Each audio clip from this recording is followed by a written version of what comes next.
Pak Prabowo itu sudah menjadi dokter politik karena dia mampu mendiagnosa penyakit dari Indonesia yang sedang terbaring dalam ruang IGD. Saya anggap Purbaya itu dokter ekonomi. Oke, Ya kan? oke. Kan kondisi kita kan masuk IGD ini, kita sakit. Ya. Lalu dia pasang Purbaya di situ sebagai dokter ekonomi. Saya tempatkan Anda untuk periksa semua BUMN itu supaya dia keluar. Jangan sampai digerogoti oleh parasit-parasit itu. Artinya Pak Prabowo tahu betul bahwa BUMN itu adalah sapi perahan. Kalau saya membayangkan isi kepala Pak Prabowo sekarang, dia selalu was-was. Sebagai seorang mantan prajurit, dia selalu was-was dengan kuda Troya.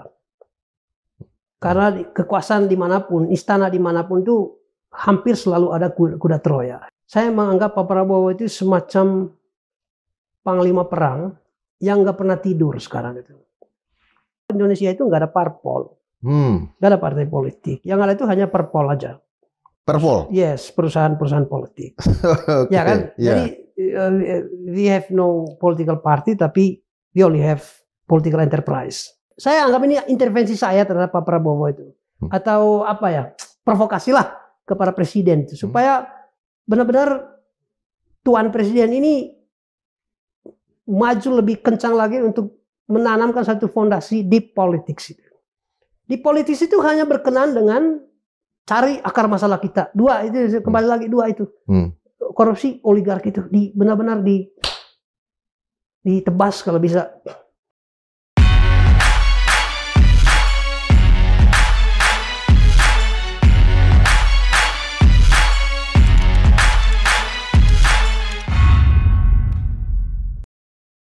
Sobat Madilog, terbongkarnya berbagai macam kasus korupsi dalam jumlah besar ya.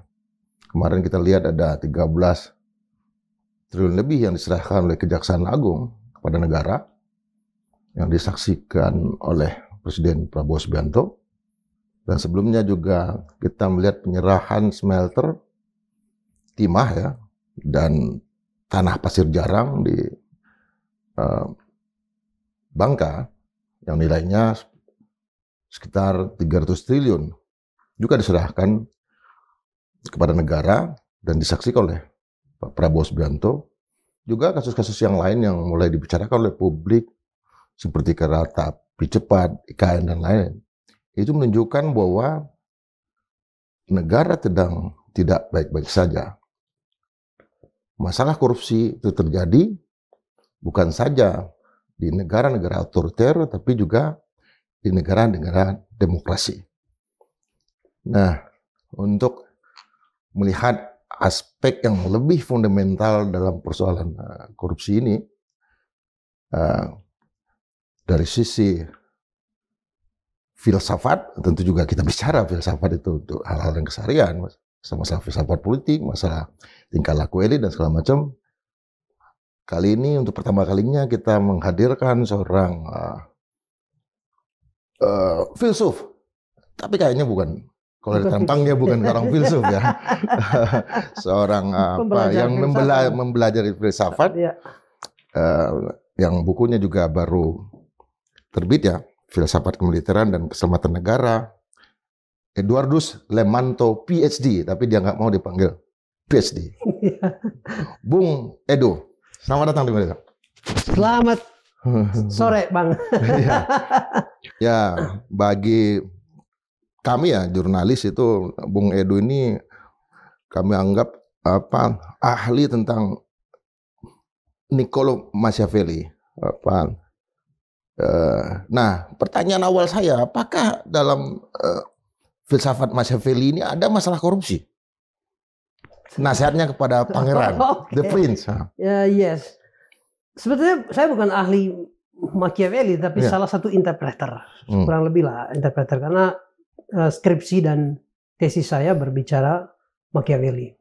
Dan saya anggap bahwa orang kalau membaca Machiavelli hanya The Prince, atau seorang penguasa itu mungkin hanya paham Machiavelli itu mungkin, ya saya boleh bilang mungkin 15-20%. Mesti ditambah dengan karya-karya lain. Dia ada Discorsi di situ, Discourse on Titus Livius, dia bicara tentang Republik di situ panjang sekali. Lalu ada sejarah Florence, lalu paling menarik menurut saya adalah The Art of War, seni perang. Bukunya hampir sama itu dengan si Sun Tzu. Sun Tzu juga The Art of War, Machiavelli, Arte della Guerra, artinya The Art of War juga. Dan itu membahas banyak hal. Dan menurut saya kekuatan Machiavelli itu adalah salah satu, saya boleh anggap itu poin utama dari etika politik Machiavelli itu adalah anti kerakusan. Dalam bahasa kita mungkin anti korupsi itu. Situ poin utamanya Machiavelli. Dan dia bicara korupsi banyak sekali. Etika keperwiraan dalam keprajuritan dan juga etika kekuasaan itu menurut dia itu dilihat sebagai dua hal yang organik sifatnya itu. Jadi dia berkelindan, interaktif lah dua-duanya. Bukan dua hal yang dipisahkan. Kalau dalam bahasa yang paling sederhana mungkin adalah kualitas istana itu mempengaruhi kualitas aparat. Baik TNI maupun Polri dalam konteks kita. Dan kualitas Polri atau TNI itu juga indikasi dari kualitas istana, kurang lebih begitu. Atau politik dan militer itu dua hal yang sifatnya organik dan mereka berinteraksi. Secara fundamental begitu, kurang lebih. Kalau dulu itu kan ada militer ya, tapi juga ada pedagang atau kita sebut oligarki. Gimana Mas Feli melihatnya? Ini menarik ya. Saya mungkin langsung aja ke pada buku Pak Prabowo Subianto ya. Iya. Kita bahas aja. Coba di Indonesia ya. Dari buku Pak Prabowo itu kan judulnya itu Paradoks Indonesia dan Solusinya. Di situ kurang lebih Pak Prabowo membahas dua hal sebetulnya. Satu, masalah korupsi. Yang kedua, masalah oligarki. Dan dua masalah ini cacat menurut dia. Ini yang membuat tubuh Indonesia, itu bahasa Prabowo begitu. Tubuh Indonesia itu sudah saatnya masuk IGD, instalasi gawat darurat. Ini menarik kan? Iya. Ini menarik nih. Jadi bagi Prabowo, Indonesia itu bukan gelap lagi. Gerakan adik-adik mahasiswa waktu itu justru mendukung apa yang diyakini oleh Pak Prabowo itu jauh sebelum, kalau saya salah itu dari 2000 berapa itu buku ya? Mungkin ditulis dari 2018 bisa jadi. Indonesia gelap mereka bilang. Tapi Pak Prabowo bilang bukan gelap. Sudah saatnya tubuh Indonesia masuk IGD itu. Coba bisa dicek itu di buku Paradoks. Kita bahas aja. Artinya Indonesia gelap itu masih terlalu ringan dibandingkan dengan pikirannya Pak Prabowo tentang Indonesia. Yes, masuk Indonesia gelap itu orang masih bisa hidup kan. Ya. Tapi kalau masuk IGD itu kan potensinya hanya dua, mati atau bisa sembuh kembali itu. Sembuh pun bisa lumpuh. Yes, nanti sembuh pun bisa lumpuh gitu. Ya. Jadi bisa hidup vegetatif setelah itu kan, bisa aja. Ya poinnya menurut saya apa yang dilakukan oleh Pak Prabowo sekarang itu sedang mengeluarkan pasien Indonesia itu dari IGD. Gitu. Saya berharap sih begitu, itu harapan. Menurut saya bukan harapan saya aja, tapi harapan publik supaya Pak Prabowo segera mengeluarkan tubuh Indonesia yang sakit itu keluar dari IGD. Nah kalau kita pilih-pilih penyakitnya apa saja, apakah benar yang dilihat oleh publik ya hari ini, misalnya masalah kereta cepat, masalah IKN dan segala macam itu di sisi penyakit jenis-jenis penyakitnya apa yang bisa Bung Edo lihat? Yes, kembali ke buku Pak Prabowo ya. Di situ Pak Prabowo melakukan satu komparasi. Komparasi itu dengan Tiongkok. Dan beliau membahas mulai dari Deng Xiaoping. Restorasi Deng Xiaoping lah 1970-an. Dan saya lihat isi kepala Pak Prabowo itu kurang lebih begini. Waktu dia mencalonkan jadi presiden 2000, dari lama sekali, berapa kali ya Pak Prabowo ya? Ya. Saya membayangkan isi kepala Pak Prabowo itu kurang lebih begini ya. Kapan Indonesia bisa take off kayak Cina itu? Karena itu dia mesti cari akar-akar kemajuan Cina. Lalu dia temukan ditulis dalam buku itu bahwa mesti ada restorasi seperti yang dilakukan Deng Xiaoping. Apanya restorasi itu? Dia bilang korupsi harus benar-benar diberantas. Di Tiongkok itu dua lembaga yang dibereskan duluan. Satu PKC, partainya, politiknya. Yang kedua PLA-nya, tentaranya. People's Liberation Army. Karena dalam logika pemimpin-pemimpin Cina menurut saya juga Xi Jinping. Sampai Xi Jinping. Puncaknya itu Zhu Rongji Jiang Zemin itu 1998. Kurang lebih mereka menganggap begini. Koruptor itu dia hanya bisa berkuasa sekali dan sukar ditekuk jika dia ditopang oleh senjata. Di situ mainnya. Nah sebetulnya bukan hanya sejarah Indonesia tapi sejarah negara-negara post-kolonial, post-otoritarian itu. Selalu aparat dimanapun itu ada di balik masalah-masalah besar kita. Masalah di darat, udara, dan laut itu. Saya rasa Pak Prabowo paham betul soal itu. Bahwa hanya memotong senjata yang membuat orang lebih berkuasa. Kalau Pak Bang Indra punya uang 10T, saya punya pistol, hanya ada kita dua. Karena saya punya potensi untuk membunuh Bang Indra. Karena saya punya pistol. Uang itu tidak mampu membunuh saya. Karena itu Bang Indra akan makin kuat jika ditopang oleh pistol saya. Iya. Begitu. Jadi kehadiran oligarki banyak sekali di backup oleh senjata. Itu sebetulnya logika dasar aja sih. Jadi kalau dalam bahasa siapa nama pemikir itu ya IMP itu kan, ideology, economic, military, and politics. 4 itu. Tapi sebetulnya 3 sebetulnya aja, ekonomi, militer, dan politik. 3 inilah yang menghasilkan kekuatan oligarki dalam satu negara. Tapi apakah di semua negara nggak ada? Tapi tergantung bagaimana seni istana untuk mengatur ini semua itu. Supaya mereka berada pada posisi yang tepat aja gitu. Hampir di negara manapun pasti ada kelas oligark. Tapi tergantung negara mereka diatur seperti apa. Apakah kelas oligark itu para hampir seluruhnya jelek juga? Enggak juga. Enggak juga. Ini soal termasuk kelas kapitalis segala macam itu. Pebisnis dan segala macam. Itu tergantung, ini kan seni mengelola negara aja kan. Tapi hiposentrumnya itu mesti dari istana. Di situ letak soal kita sekarang itu. Apakah dengan model negara demokrasi ultraliberal yang diterapkan Indonesia ini mampu mengendalikan itu dibandingkan dengan Cina atau Rusia? Saya jadi ingat, ini pertanyaan menarik gitu. Si Lee Kuan Yew itu pernah ditanya ya soal perkembangan demokrasi di Singapura. Dia menganggap bahwa ya sama dengan Yusuf Kala. Yusuf Kala pernah sampaikan itu. Demokrasi itu hanya alat aja, dia instrumen aja. Lee Kuan Yew juga sama. Demokrasi, apa itu demokrasi? Dia bilang kita hanya fokus bagaimana rakyat saya itu dipenuhi kebutuhan pendidikannya, perutnya juga dipenuhi, keamanan juga dipenuhi. Itu demokrasi versi Lee Kuan Yew. Kurang lebih sama lah dengan si Xi Jinping itu atau Cina segala macam. Sekarang mungkin era apa ya, decline-nya demokrasi. Mungkin kebablasan kali demokrasi dalam artian apa itu. Sehingga memang muncul sekarang negara-negara yang saya sebut bukan demokrasi mereka, tapi mungkin demokrasi tapi versi mereka. Atau di Cina misalnya, dia tidak menganggap diri sebagai negara demokrasi, tapi dia punya Democratic Life Meeting itu. Kalau kita baca sejarahnya itu. Democratic Life Meeting itu elit-elit di Cina itu membuat satu pertemuan. Kalau tidak salah sekali setahun. Semua menteri, pejabat-pejabat negara semua kumpul dalam satu ruangan. Di bawah Democratic Life Meeting. Dan di situ orang bisa mengkritisi temannya. Contoh misalnya hidup ekstravagans, mewah dan segala macam. Bisa dikritik di situ. Misalnya contoh itu, abang teman saya. Dan abang salah satu pejabat publik. Dan saya lihat kehidupan abang itu terlalu mewah. Dan mungkin istri atau anak abang juga begitu. Saya bisa sampaikan di forum itu. Saudara Indra, ini kita ini pejabat publik loh. Kalau bisa hidup itu jangan terlalu mewah-mewah deh gitu. Karena masih ada sikap solider terhadap rakyat juga.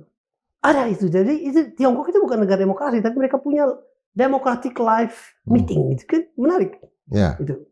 Atau Rusia misalnya sekarang. Saya jebolan Rusia dan saya masuk Rusia pertama kali 2016. Lalu mulai perang dia 2021 ya. 2021 akhir. Dan 2022 ya. Dan bagaimana negara itu bertahan survive di bawah tekanan global. Dia dipagari sanksi dari mana-mana, tapi dia bisa survive itu. Pembangunan masif. Nah, ini yang perlu kita, menurut saya, apakah kita mau mengikuti Cina, Rusia atau enggak juga. Sebenarnya kita punya potensi itu. Potensi untuk bisa maju, tapi kita mesti temukan di mana sih letak persoalan kita. Dan menurut saya akar persoalan kita nggak perlu jauh-jauh. 2 aja masalah itu. 1, korupsi diberesin. 2, oligarki yang udah terlalu mengakar kuat itu mesti dirapikan. Itu aja sebetulnya. Kalau mau itu kan terkenal dengan biarkan 1000 bunga berkembang, biarkan 1000 pemikiran beradu. Kemudian kita tahu juga Pak Deng Xiaoping kan, saya tidak peduli kucing itu berwarna hitam atau putih, yang penting dia bisa menangkap tikus. Lalu Deng Xiaoping, siapa tadi itu Rongji ya? Zhu Rongji. Zhang Zemin itu dia bilang tolong sediakan 100 peti mati dan 1 buat saya. Ya. Saya akan tembak.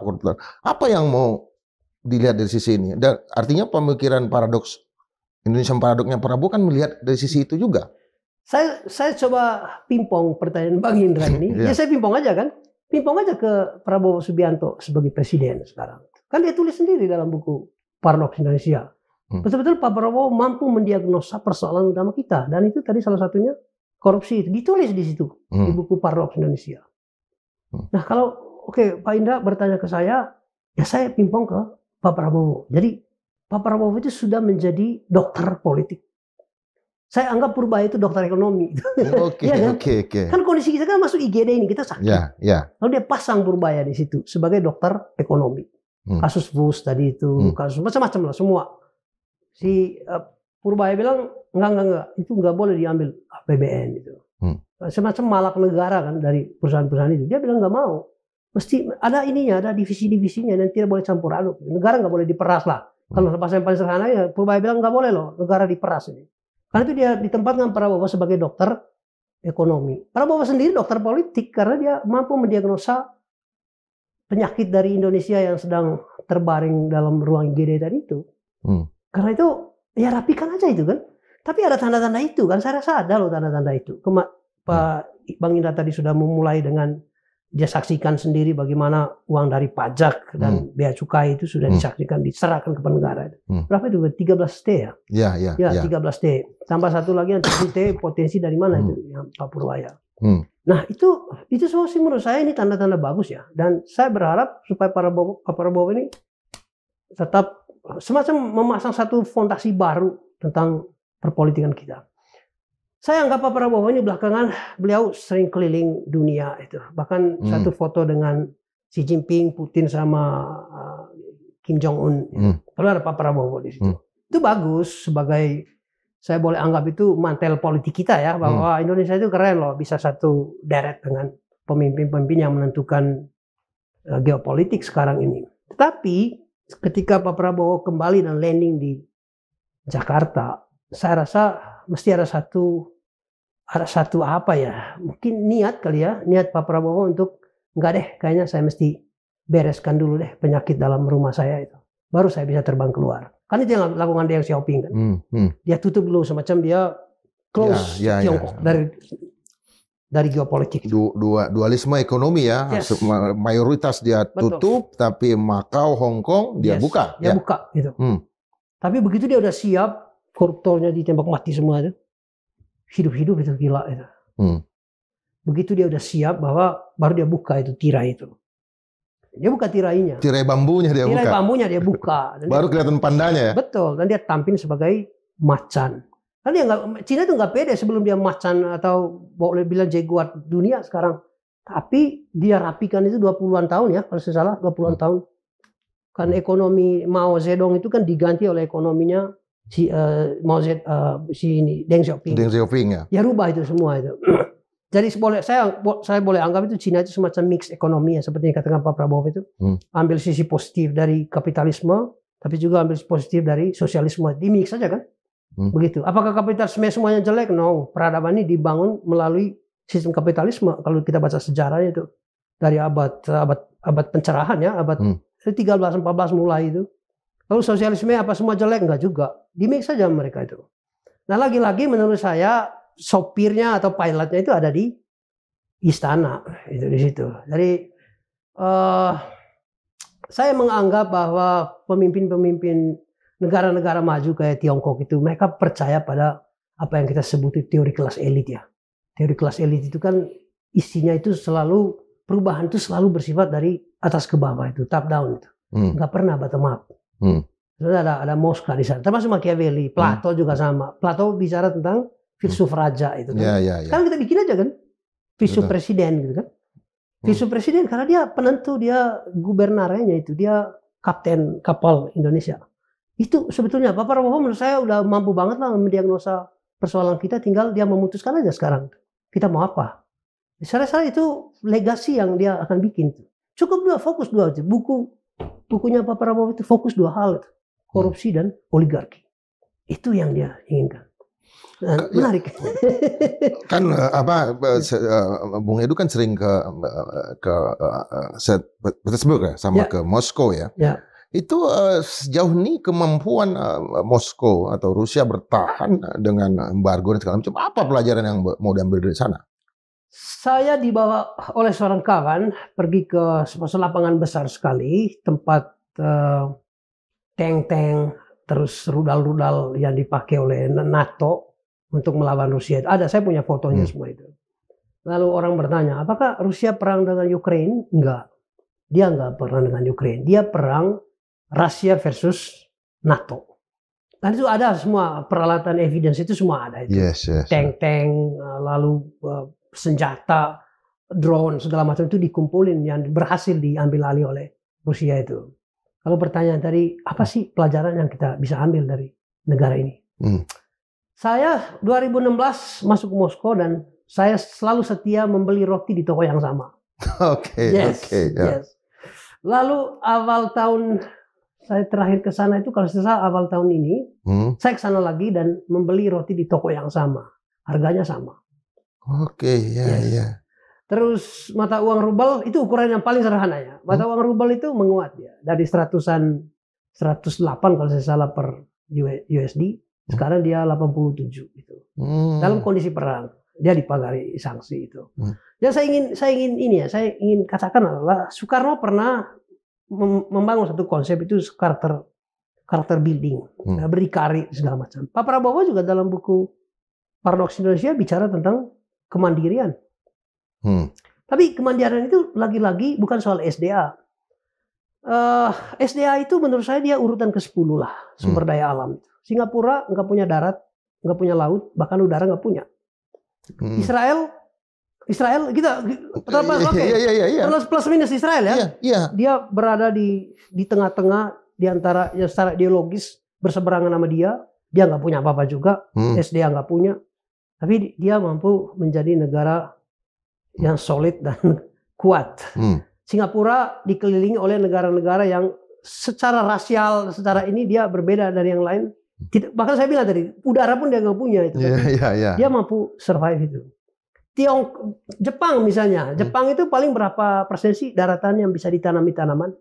Atau Korea Selatan segala macam itu. Tapi mereka mampu survive dan menjadi macan dan ya tiger Asia lah. Nah, pelajaran buat kita itu apa sih yang kurang dari Indonesia ini? Coba dari Sabang sampai Merauke, dari Pulau Miangas sampai apa? Sabang sampai Merauke, Rote sampai Miangas, 100% daratan kita bisa ditanami tanaman. Laut kita 100% dengan berbagai jenis ikan dan sumber daya, tambang, macam-macam kita punya itu. Paling banyak jenisnya di sini. Yes, justru paling banyak justru kita itu. Kenapa sih kita nggak bisa gitu loh? Ada apa itu? Ada apa? Apa memang kita ini memang belum pernah punya tesar sebagaimana di Rusia atau kekaisaran sebagaimana di Cina. Kita belum pernah disatukan. Kan ada juga kita baca sejarah ya. Indonesia ini seperti ini karena belum pernah bersatu. Justru kehadiran politik, kehadiran demokrasi justru menghadirkan sesuatu yang bersifat totalitarian. Sementara semangat kemandirian masing-masing wilayah ini belum nggak diberikan secara sempurna juga. Apa persoalan kita itu?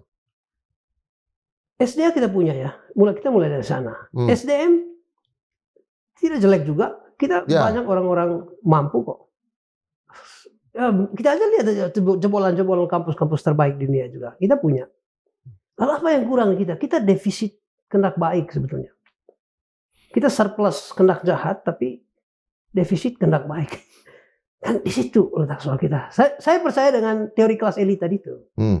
Jadi selagi kelas yang disebut oleh si Mosca, ruling class, kelas penguasa, tidak mampu menjadi pilot atau kapten dari suatu republik, itu kita tidak akan kemana-mana itu. Kalau dalam bahasa Machiavelli kurang lebih begini, semakin korup sebuah republik, semakin negara itu tidak bisa diatur, dan semakin kuat kelas oligarknya. Itu Machiavelli ngomong itu. Tapi sebaliknya, semakin rendah korupsi, semakin negara itu mampu diatur dengan hukum-hukum yang ada itu. Dan tentu saja itu founding fathers kita sudah mengambil bentuk republik itu karena mereka menginginkan supaya yang menjadi penguasa itu bukan orangnya itu, mesti hukum. Republik itu kan dia punya antitesanya itu kan korupsi. Hanya korupsi yang mampu melenturkan hukum, nggak ada yang lain. Atau yang membuat hukum jadi plastis, elastis, bisa ditarik ke sana kemari. Kita banyak sejarah akhirnya kita disuguhkan oleh plastisitas hukum itu. Kasus MK itu kan lentur sekali kan. Lentur sekali. Jadi dia semacam apa ya? Semacam fair yang akhirnya bisa lentur. Apa yang membuat dia lentur? Karena ada daya magnetik ekonomi di sana, uang segala macam itu. Nah itu yang akhirnya kita tidak punya. Nah kalau ditanya tadi, oke, Indonesia harus bagaimana? Ya jawabannya mesti dikasih oleh, saya lempar ya pertanyaan Bang Indra ya, ke Presiden Pak Prabowo Subianto itu. Nah, Pak Prabowo itu bukan sebagai personal ya, tapi dia ya teks sosial aja dia kan. Karena beliau itu presiden kita sekarang itu. Nah kita inginkan yang terbaik dari dia. Begitu menurut saya. Sampai sejauh ini kan apa yang bisa kita lihat implementasi dari Indonesian Paradox ini yang dibawakan oleh sang penulisnya Prabowo Subianto. Oh, iya. Coba kan orang mengatakan teks ini bagi kita penulis apa kita cepat sekali menulis tapi melaksanakannya yang susah. Ya gampang, betul. Saya baca buku itu pertama sekitar 3 tahun lalu kalau saya baca buku Paradox Indonesia. Ketika saya baca itu buku itu kayak ada nyawanya itu.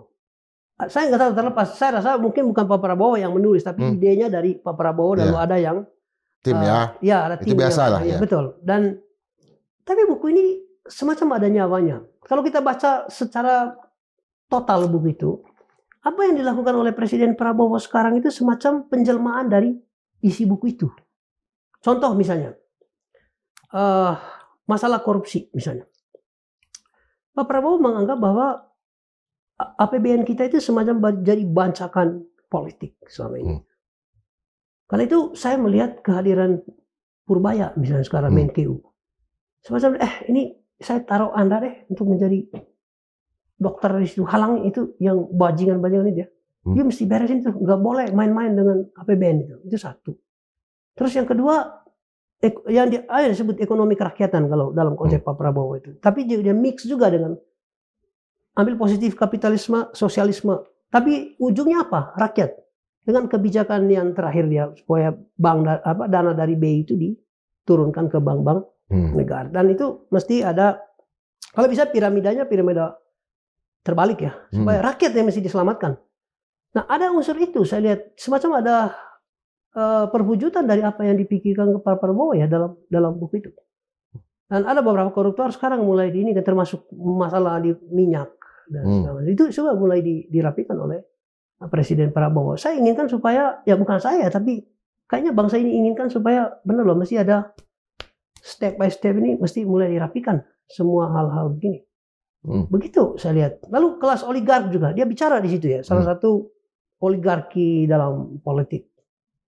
Dia bilang kalau bisa, parpol-parpol kita itu tidak dikuasai oleh orang yang punya banyak duit itu. Artinya mungkin Pak Prabowo menginginkan supaya kita mesti punya partai-partai yang dialogis gitu, bukan partai yang model. Saya sebut itu sebetulnya, saya mungkin sekali lagi saya bicara di sini bahwa saya anggap bahwa Indonesia itu nggak ada parpol, nggak ada partai politik. Yang ada itu hanya parpol aja. Parpol? Yes, perusahaan-perusahaan politik. Ya kan? Jadi we have no political party, tapi we only have political enterprise. Kalau kita hanya punya perusahaan politik, wataknya tentu saja watak korporasi itu. Kalau watak korporasi, Bang Indra bos saya kan saya nggak boleh berdebat sama Bang Indra. Saya hanya menunggu perintah Bang Indra itu. Itu watak korporasi kan begitu. Tapi korporasi modern juga nggak gitu-gitu amat kan. Korporasi modern itu nggak gitu-gitu amat. Ownernya, CEO-nya justru dia menggali pandangan dari anak buahnya itu supaya partai itu bertumbuh atau perusahaan itu bertumbuh sehat. Nah, Pak Prabowo justru menginginkan hal ini juga itu ditulis dalam buku itu supaya parpol-parpol kita itu benar-benar tumbuh sebagai satu wadah interaktif, dialogis, lalu lintas pandangan, pemikiran itu mesti disatukan dan diatur dalam apa yang kita sebut partai politik. Karena itu jangan bergeserlah menjadi parpol. Ya mungkin kawan-kawan saya yang ada di parpol bisa tersinggung ngomongin, tapi itu kejadiannya. Saya ingat ini ada kawan, saya nggak boleh sebut nama, dia di DPR.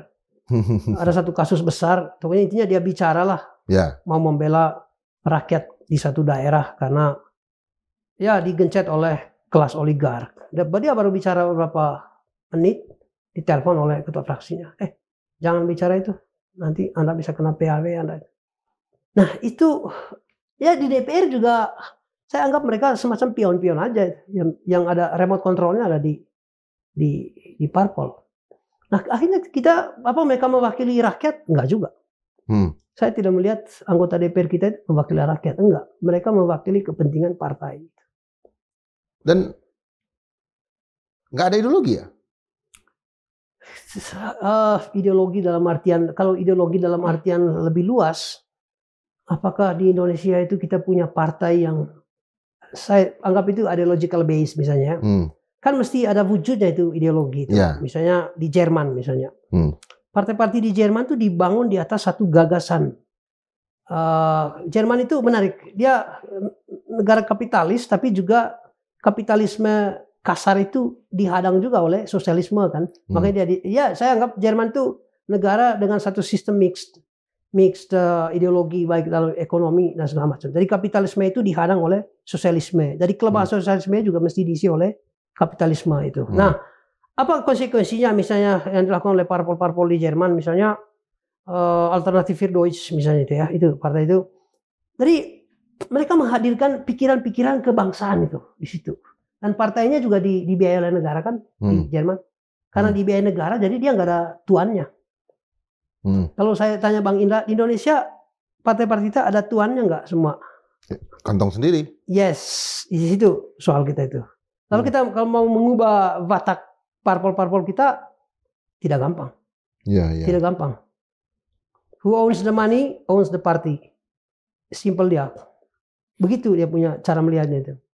Tokoh kalau dari Jerman beda lagi Pak. Kalau kita ke Rusia misalnya, yang saya ingat itu adalah tokoh ultranasionalis udah meninggal sekarang, Vladimir Zhirinovsky.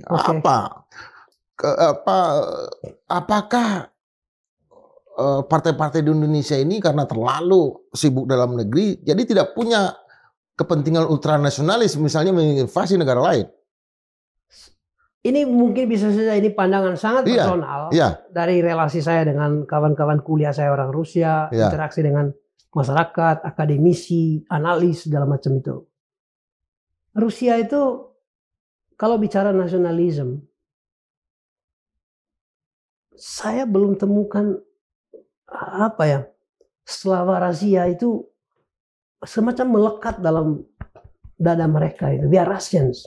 Sekali saya tanya teman saya itu, hey guys, are you Europeans? Mereka jawab, no, we are not Europeans, we are Russians.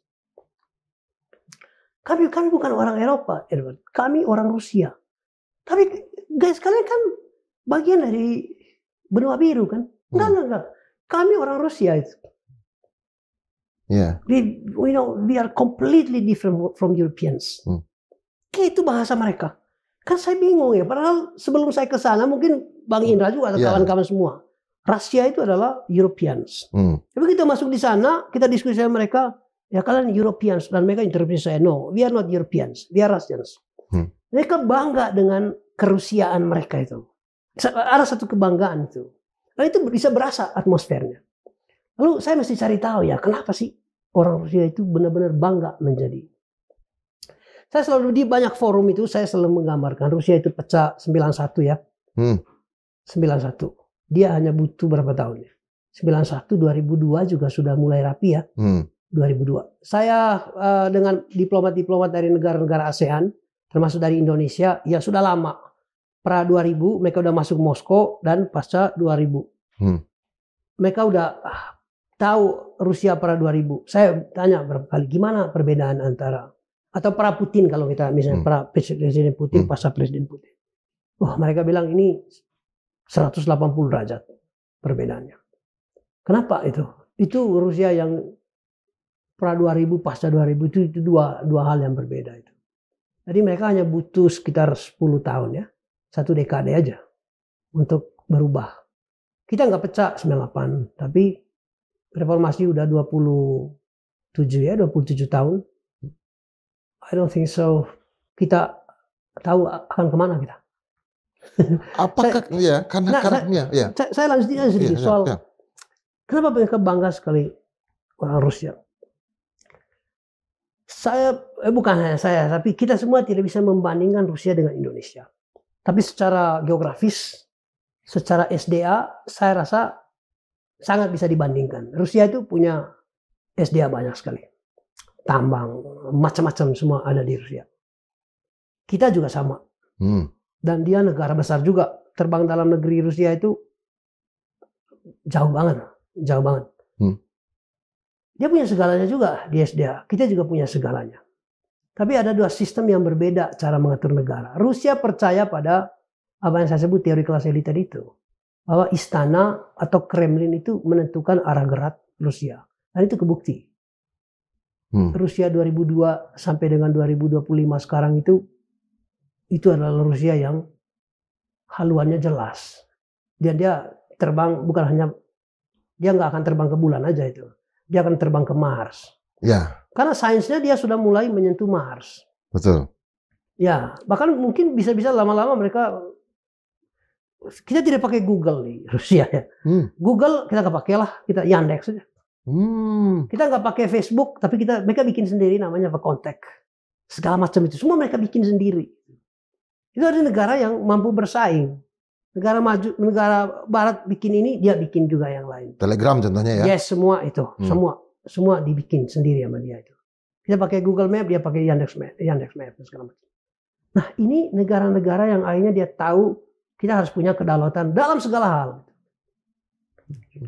Nah, sekalipun bagi Freedom House yang mengeluarkan Freedom Index, Rusia itu bukan negara demokrasi. Kenapa? Karena Putin perdana menteri jadi presiden, perdana menteri jadi presiden. Tetapi bagi orang Rusia, dia sosok yang demokratis.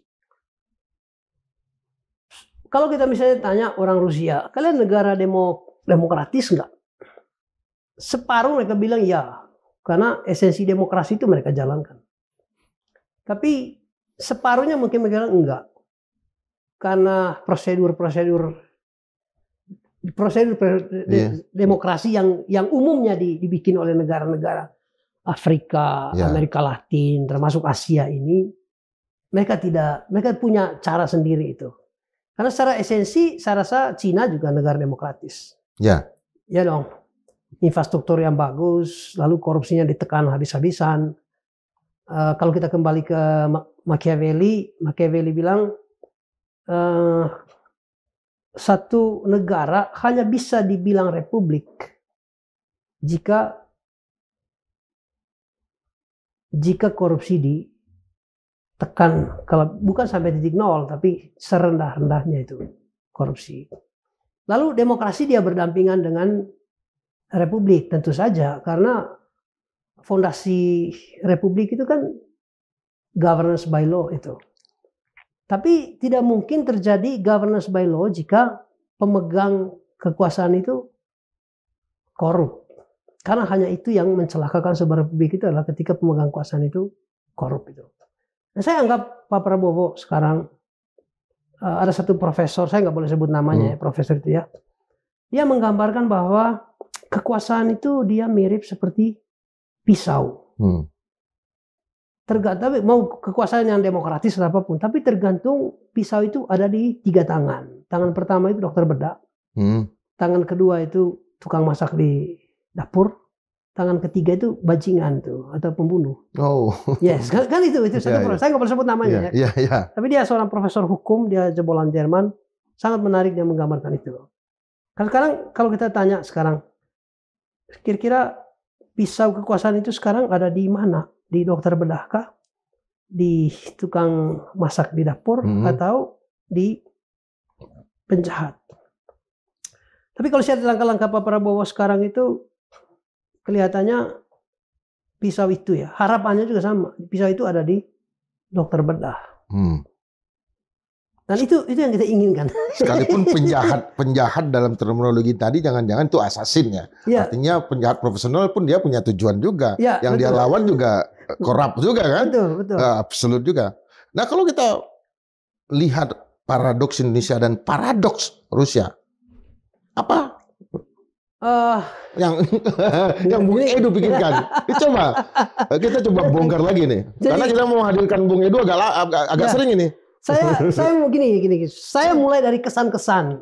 Ini tentu saja nanti akan pendengar pasti itu idenya si Edu aja lah, itu kesan pribadi dia. Tapi mari kita mari kita timbang-timbang ya. Yeah. Dulu sebelum saya ke Rusia, saya dulu punya kans untuk studi di beberapa negara karena ada orang yang membiayai sekolah saya. Lalu ada pilihan ke beberapa negara, ada US, ada Inggris, ada China, Australia bahkan. Tapi saya memutuskan untuk ke Rusia.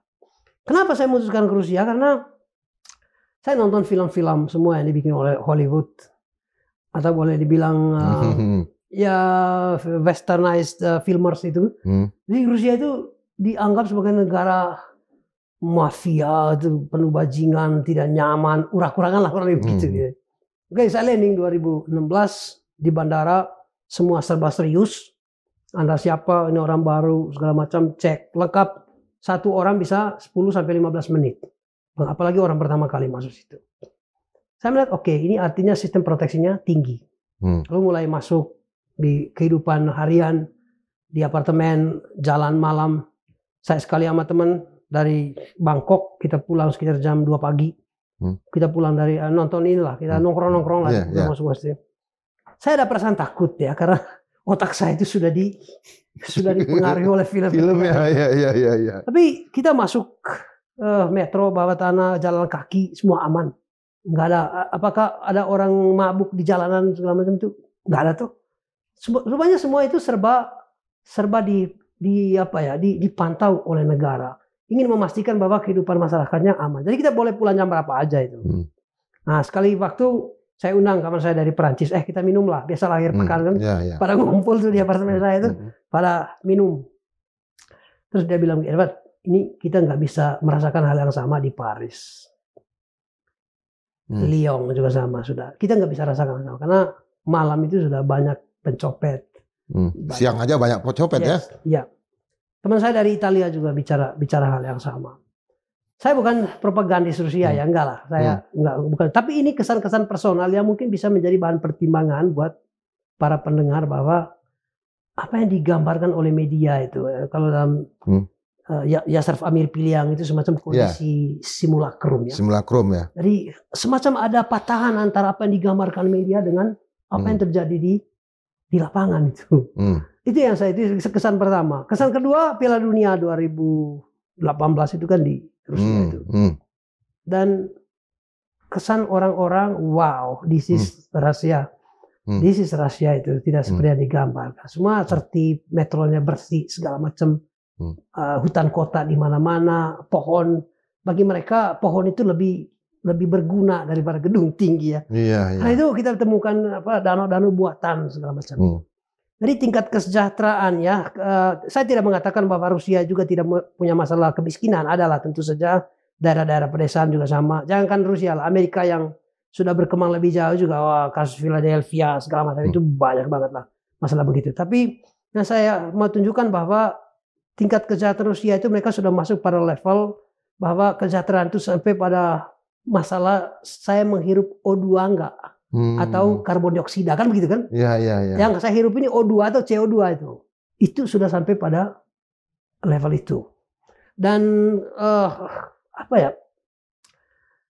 paradoks Rusia, itu bukan negara demokrasi kalau orang menggambarkan seperti itu, tapi ya majalah Time kan sering sekali tuh. Betul. Waktu awal perang dia sebut inilah para oligarknya Rusia. Ya.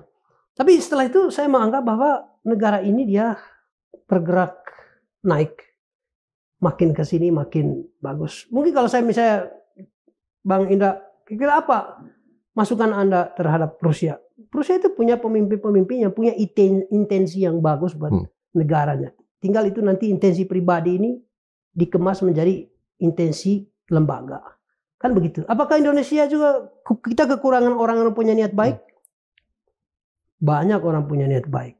Tapi itu adalah niat-niat pribadi yang mesti dilembagakan itu. Itu kelebihan Jepang. Jepang itu punya tradisi bahwa semua orang yang menduduki posisi tinggi itu harus orang yang punya surplus niat baik. Sampai pada level niat baik itu pun sampai pada jadi masalah itu. Harakiri atau pengunduran diri itu. Surplus orang-orang seperti itu. Lalu jadi masalah juga kan akhirnya. Coba saking baiknya itu sampai pada titik tertentu dia jadi masalah itu. Karena gampang sekali pejabat publik untuk saya undur lah. Udah diberitakan jelek. Padahal belum ditemukan kesalahannya. Diberitakan saja dia udah undur. Itu juga jadi masalah itu. Belum ada masalah hukum ya? Belum ada masalah hukum. Dan setelah diproses hukum tidak ditemukan masalahnya. Tidak mungkin dia balik lagi ke posisi itu. Itu apa ya? Gimana menjelaskan itu ya? Saya menyebutnya mungkin ortodoksi Rusia, ortodoksi Cina, ortodoksi Jepang. Apa ada kita bisa temukan ortodoksi yang baik seperti itu di Indonesia? Ortodoksi itu hanya ada ya. Ortodoksi itu hanya ada jika ada satu karakteristik unik dari sebuah bangsa itu. Ortodoksi itu hanya bisa dilembekkan oleh dua masalah yang Pak Prabowo sebut itu. Satu, kita terlalu rakus, tamak. Yang kedua, sistem kelembagaan, ekonomi, politik semua diatur oleh yang punya uang itu. Karena itu uang itu semacam pelumas. Pelumas dia kan? Pelumas atau ya satu zat yang akhirnya melenturkan segala hal. Dan ortodoksi itu kita nggak bisa dapatkan di situ. Saya menganggapnya begitu. Nah, Rusia itu punya keunikan. Kalau menurut saya mereka on the right track. Perang udah berapa tahun? Perang. Udah tiga ya?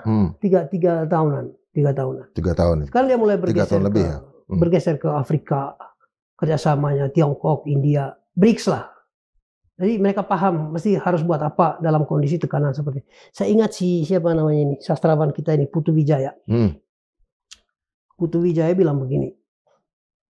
Kreativitas itu hanya muncul jika ada tekanan. Karena itu sastrawan, seniman, musisi, semua yang inovatif, kreatif itu kan muncul era Orba itu. Karena mereka ditekan terus itu. Nah dalam kondisi seperti itulah dia benar-benar hidup. Itu Putu ngomong begitu. Atau mungkin kalau kita masuk bergeser ke filsafat sedikit ya. Hegel, dia melihat perang itu tidak selalu destruktif.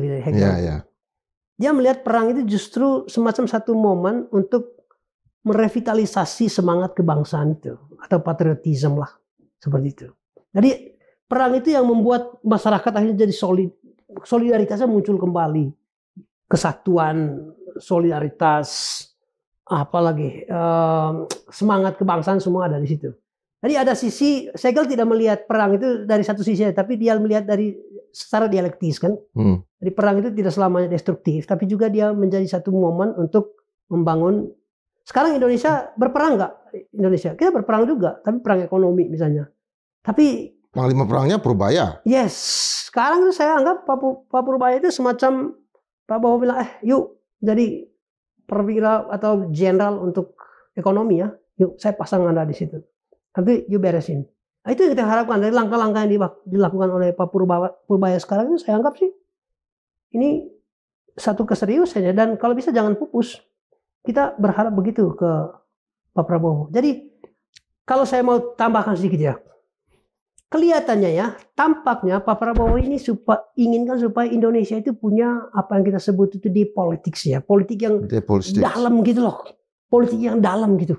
Jangan politik yang ecek-ecek, bukan shallow politics. Itu politik dangkal gitu kan. Hanya pencitraan segala macam itu. Kelihatannya saya anggap ini intervensi saya terhadap Pak Prabowo itu. Atau apa ya? Provokasilah kepada presiden itu supaya benar-benar Tuan Presiden ini maju lebih kencang lagi untuk menanamkan satu fondasi di politik. Di politik itu hanya berkenan dengan cari akar masalah kita. Dua itu kembali lagi dua itu. Korupsi, oligarki itu benar-benar ditebas kalau bisa. Kembali ke Hegel, kan ada bukunya tentang kontradiksi. Yes. Nah, Purbaya sekarang hidup dengan kontradiksi, banyak sekali kontradiksi. Prabowo dengan kontradiksi. Apa sumbangan filsafat Hegel nih terhadap dua orang ini nih? Saya mungkin mulai dari mitos Yunani kuno ya. Saya tempatkan si Purbaya ini kayak Eros. Kalau kita baca itu Eros itu kan ya dewa Eros ya. Purbaya ini semacam satu, dia itu punya daya magnetik tinggi dalam tanda kutip karena dia tampan dalam kebijakannya. Itu yang diinginkan kan? Supaya orang tertarik sama dia dan ada inovasi di sana. Jadi ada letupan-letupan kebijakan yang tidak biasa gitu. Dia keluar dari pakem. Keluar dari pakem itu. Ada satu pernyataan dari Purbaya yang membuat kita terperangat. Itu IMF, World Bank itu orang-orang bodoh aja itu. Iya. Sementara padahal sebelumnya itu mereka dewa ya? Yes, dewa sebetulnya. Padahal dalam otak publik kita nih hidup tanpa World Bank, tanpa IMF itu kita bisa hancur loh. Tapi tiba-tiba muncul dia bilang itu orang-orang bodoh aja lah. Ngapain kita dengar kan? Itu bagi kita semacam ada satu suntikan semangat bahwa kita bisa lah. Jangan terlalu, ya gimana ya, jangan terlalu glorifikasi terhadap lembaga-lembaga begituan. Di balik itu kan ada semacam ada semacam kita bisa analisis bahwa ya memang World Bank dan segala macam itu mereka parasit kan? Ya, betul. Parasit terhadap SDA kita. World Bank segala macam itu lewat komprador baik komprador globalis maupun yang ada di dalam tubuh negara kita itu. Ya, saya ingat. Apa buktinya sekarang kan? Saya lihat Prabowo pasang Purbaya di sini. Saya tempatkan Anda untuk periksa semua BUMN itu supaya dia keluar. Jangan sampai digerogoti oleh parasit-parasit itu. Artinya, Pak Prabowo tahu betul bahwa BUMN itu adalah sapi perahan. Karena itu dia tempatkan Purbaya. Saya menganggap dia sekarang Purbaya itu semacam Eros itu. Cinta, hasrat itu kan. Hasrat itu. Akhirnya digandrungi oleh banyak orang sekarang. Karena dia baru muncul tiba-tiba digandrungi. Dia belum bekerja, kan baru 1 bulanan atau 2 sekarang. Tapi dia sudah semacam digandrungi karena dia bikin satu letupan-letupan. Nah, saya berharap letupan-letupan ini nanti menjadi satu arah kebijakan kita itu. Supaya kita mulai berdiri benar-benar di atas kaki sendiri. Dan kita tidak terganggu lagi dengan apa yang digambarkan oleh ekonomis makro dan segala macam itu. Kan itu yang diinginkan. Tapi juga ada imperasi sebetulnya terhadap Pak Prabowo. Oke. Sekarang kalau saya Purbaya, you tempatkan saya sebagai Menkeu ya. Tapi sudah saatnya Anda juga terbang ke luar negeri boleh, tapi kalau bisa setelah ini Anda fokus membantu saya untuk merapikan semua hal. Kan begitu kan? Tapi ada konsekuensinya sih. Konsekuensi politisnya adalah Gibran sebagai wakil presiden itu semacam yang nggak tahu gitu, kayak nggak ada nama gitu kan? Anomali ya? Anomali sih. Mungkin publik menganggapnya itu anomali itu, karena belum tampak apa sih posisi Gibran. Padahal ban serep itu kan penting sekali kan? Mobil, kalau kita bawa mobil kan tanpa ban serep itu kita tidak tenang loh, khawatir kita. Kalau saya gambarkan begitu ya. Nah, ini Gibran bukan seorang personal, tapi dia tek sosial sebagai wakil presiden. Jadi ban serep itu penting sekali untuk sebuah kendaraan. Kita yang mengendarai mobil itu hanya akan tenang jika ban serepnya benar-benar firm gitu. Sekarang ban serep itu nggak tahu ada di mana. Nah, ini juga pertanyaan reflektif aja buat Pak Gibran sebagai wakil presiden. Kalau Pak Jokowi, kalau kita bicara masalah tadi, peran apa yang dimainkan oleh Jokowi sekarang? Kalau dari segi konsep filsafat Yunani atau apa? Dewa apa dia? Pak Jokowi itu sebenarnya udah banyak sekali yang menyoroti ya ini soal mantan presiden kita ini. Banyak ya, kasihan juga. Ya. Ya saya mohon maaf karena saya mesti katakan kasihan karena kasus ijazah beliau lalu ijazah anaknya juga mulai dipersoalkan lagi. Macam-macam lah di situ. Ada yang bicara tentang nepotisme dan segala macam itu, tetek bengek semua itu. Saya menganggap bahwa kalau berpatokan pada langkah yang diambil oleh Presiden Prabowo, ini hanya pandangan saya ya. Kelihatannya Presiden sekarang menginginkan kita bergeser dari politik dangkal tadi itu ke politik yang lebih dalam itu.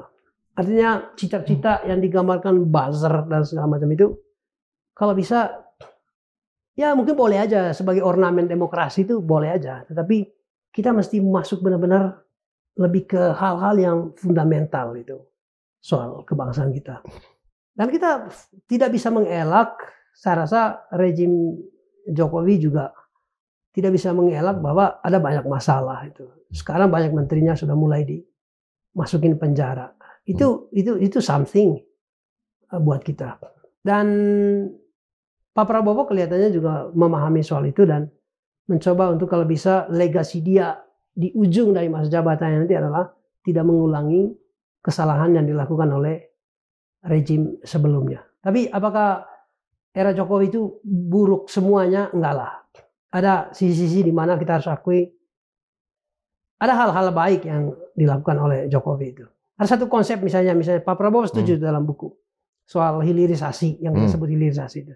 Supaya kain kita itu jangan lari keluar, bahan-bahan mentah kita itu dilari keluar lalu kita beli lagi dari luar kan begitu. Termasuk refinery minyak segala macam kita jual Singapura, kita beli lagi dari Singapura gitu lah.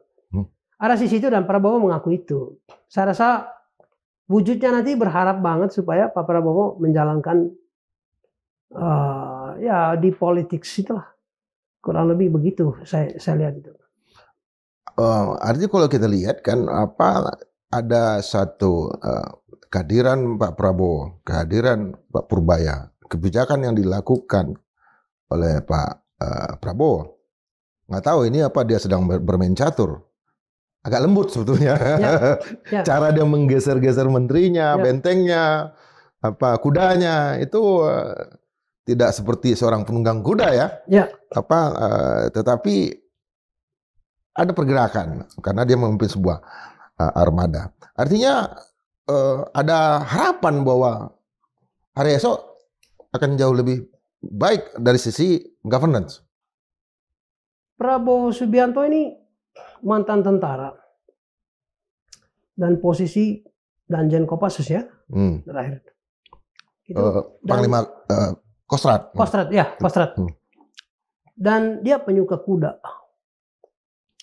Saya membayangkan sebagai penyuka kuda, Pak Prabowo seharusnya ya, atau saya rasa iya, beliau pasti membaca sejarah kuda Troya itu. Ya. Dan kalau saya membayangkan isi kepala Pak Prabowo sekarang, dia selalu was-was. Sebagai seorang mantan prajurit, dia selalu was-was dengan kuda Troya. Karena kekuasaan dimanapun, istana dimanapun itu hampir selalu ada kuda Troya. Arsiles ya? Yes. Karena itu apa yang dilakukan Pak Prabowo, kalau Bang Indra tadi menggambarkannya seperti sedang main catur, saya menganggap Pak Prabowo itu semacam panglima perang yang nggak pernah tidur sekarang itu. Dan sebaiknya memang Pak Prabowo kalau bisa sebagai presiden itu dalam tanda kutip quote to quote itu harus mengidap insomnia, nggak boleh tidur, jadi dia melek aja terus matanya itu. Karena kekuasaan itu selalu dihantui oleh musuh-musuh dalam selimut itu. Nah, saya inginkan Pak Prabowo sebagai penyuka kuda supaya dia kalau bisa selalu memasang mata 24 jam terhadap kekuasaannya. Jika dia benar-benar memang mau membangun satu fondasi baru bagi bangsa ini. Jadi mesti ada kebaruan, ada inovasi. Dan Purbaya ini menurut saya wujud dari inovasi. Walaupun ya kita tidak bisa menilainya terlalu jauh, tetapi langkah-langkah yang diambil belakangan, dia bisa berseberangan dengan siapa saja yang menurutnya tidak cocok dengan kebijakan ekonomi kita, atau yang disebut boleh itu hama-hama lama itu. Hama-hama lama saya sebut itu ya. Ya, Pak Purbaya ini menyediakan pestisidanya itu supaya dibasmi. Apakah itu dalam konteks misalnya ada kemarahan sebetulnya dalam Pak Purbaya termasuk Pak Prabowo, ada kemarahan. Tapi saya menganggap bahwa mereka tidak perlulah marah emosional itu, sentimental, nggak perlu. Tapi marah yang rasional itu. Atau kalau kita sebutnya kemarahan patriotik gitu. Kalau kemarahan emosional itu kan cenderung musuh akan ditebas habis atau dilempar keluar dari arena. Tapi kalau kemarahan patriotik itu ya kemarahan yang oke, you salah, tapi kalau bisa jangan lakukan kesalahan yang sama ya. Kita bangun bangsa ini secara kolektif itu. Kurang lebih begitu. Kan mesti ada satu kemarahannya, ada emosi di sana. Karena saya sebut tadi Purbaya itu dia sebagai eros itu, hasrat di sana itu. Ada cinta, ada daya magnetik yang membuat wow, ini siapa ini baru ini orang segala macam.